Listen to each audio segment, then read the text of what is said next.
ঘুম থেকে জাগ্রত হতে না পারার কারণে যদি সাহারি খেতে না পারি এবং না খেয়ে রোজা রাখি, তাহলে রোজা হবে কিনা? অবশ্যই রোজা হবে। ঘুম থেকে আপনি উঠতে দেরি হয়েছে, সাহারি খেতে পারেন নাই, বরং আপনার ওই দিন আরো বড় চ্যালেঞ্জ নিতে হবে যে আজকে আমি লম্বা রোজা রাখবো।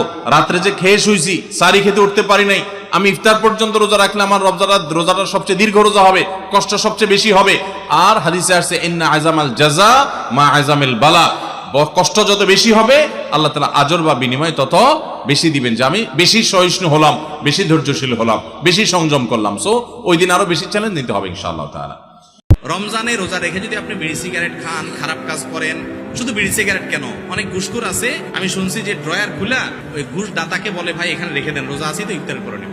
রোজার জন্য নিয়ত ফরজ, নামাজের জন্য নিয়ত ফরজ। নিয়ত তো সমস্ত ইবাদতের জন্য জরুরি, কিন্তু নিয়ত করা জরুরি, নিয়ত বলা জরুরি না। নিয়ত করা এক জিনিস আর নিয়ত বলা আরেক জিনিস। মুখে নিয়ত